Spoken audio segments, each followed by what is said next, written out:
Dears നമുക്കിന്ന് അടിപൊളി ഒരു സേമിയ ഉപ്പുമാവ് ഉണ്ടാക്കിയാലോ. സേമിയ പായസം പോലെ തന്നെ അടിപൊളിയാണ് സേമിയ ഉപ്പുമാവ് അല്ലേ. അപ്പോൾ നിങ്ങൾ ചാനൽ കാണുമ്പോൾ ഒന്ന് സബ്സ്ക്രൈബും ലൈക്കും ചെയ്ത് വിടണേ കേട്ടോ. അപ്പോൾ നമ്മൾ സേമിയ ഉപ്പുമാവ് ഉണ്ടാക്കാൻ വേണ്ടിയിട്ട് നമ്മൾ വെള്ളം വെച്ച് തിളപ്പിച്ചിട്ട് അതിനകത്തേക്ക് സേമിയ ഇട്ട് കൊടുത്തിട്ടുണ്ട്. വറുത്ത സേമിയാണ് കേട്ടോ.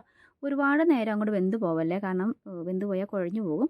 അപ്പോൾ ഇതിനകത്ത് നിങ്ങൾ കുറച്ച് ഉപ്പും കൂടി ഇട്ടിട്ട് വേവിക്കുക. അപ്പോൾ നന്നായിട്ട് ഉപ്പ് പിടിച്ചോളും. ഇല്ലാന്നുണ്ടെങ്കിൽ ഉപ്പ് പിടിക്കില്ല കേട്ടോ സേമിയ ആയാൽ.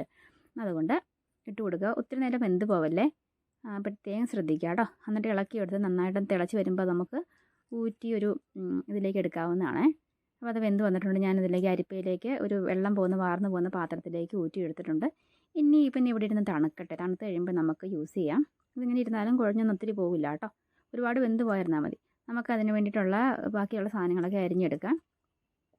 കുറച്ച് ഉള്ളി, കറിവേപ്പില, നമ്മുടെ ഇഞ്ചിയും നമ്മുടെ മുളകും, അത്രയേ ഉള്ളൂ സാധനങ്ങൾ. എന്ന് വെച്ചാൽ ഒരു ഉപ്പുമാവിനുള്ള സാധനങ്ങളൊക്കെ എല്ലാവർക്കും അറിയാമല്ലോ.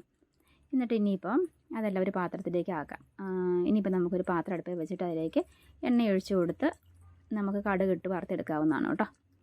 കടുക് നമ്മുടെ അരിഞ്ഞു വെച്ചേക്കുന്ന ഇതെല്ലാം കൂടെ ഇട്ട് കൊടുത്ത് നന്നായിട്ട് വഴറ്റിയെടുക്കുക. ഒരുപാടൊന്നുമില്ല, ഞാൻ കുറച്ചേ ഉണ്ടാക്കുന്നുള്ളൂ കേട്ടോ. അല്ലൂട്ടന് വലിയ ഇഷ്ടമാണ്. അപ്പോൾ അതിന് വേണ്ടി ട്രൈ ചെയ്ത് നോക്കാം. നോക്കാം, ഇടയ്ക്കൊക്കെ കഴിക്കും, ചിലപ്പോൾ കഴിക്കില്ല. അപ്പോൾ ഒരിച്ചിരി നന്നായിട്ട് വഴണ്ട് വരണം. കുറച്ച് ഉപ്പും കൂടി ഇതിനകത്ത് ഇട്ട് കൊടുക്കുക. നിങ്ങൾ ഉപ്പ് നോക്കുക. ഒരുപാട് ഉപ്പ് മറ്റേ സേമിയയ്ക്കകത്ത് ഇടല്ലോ കേട്ടോ. ഒരുപാട് ഉപ്പ് കൂടി പോകാനും പാടില്ലല്ലോ. ഞാൻ അത് കൊടുത്ത് നന്നായിട്ട് വഴറ്റി എടുത്തിട്ട് അതിനകത്തേക്ക് സേമിയ ഇട്ട് ഇളക്കി എടുത്തിട്ടുണ്ട് കേട്ടോ. അപ്പോൾ ഇച്ചിരി കുഴഞ്ഞു, എന്നാലും ഒരുപാട് കുഴഞ്ഞില്ല. അപ്പോൾ നിങ്ങൾ വേഗം കുറച്ച് നേരം വെന്താൽ മതി, കാരണം അത് വറുത്ത സേമിയാണ്. വേഗം പെട്ടെന്ന് വെന്ത് പോകും കേട്ടോ. എന്നാലും ഒത്തിരി ഒന്ന് കുഴഞ്ഞു പോയി. ആവശ്യത്തിന് ഉപ്പും എല്ലാം ഉണ്ട്.